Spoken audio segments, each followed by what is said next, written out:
polizia così, dentro così, lui arriva qua, pistola, fa mettili là, subito mettili là, così.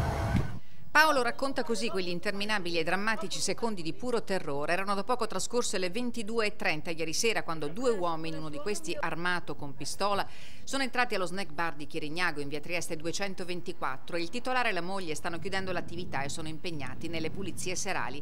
Paolo, così si fa chiamare il cittadino cinese, da quando vive e lavora in Italia, ha appena riposto l'incasso nel borsello a tracolla quando vede entrare i due individui scambiati in un primo momento per avventori dell'ultimo minuto.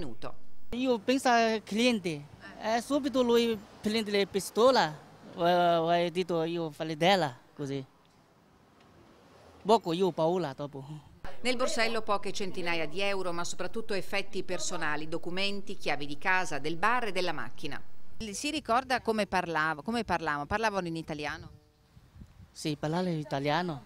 Però sono straniere, non è italiano. Pare che i due malviventi dopo il colpo si siano dileguati a piedi verso il cavalcavia dove forse c'era qualcuno ad attenderli.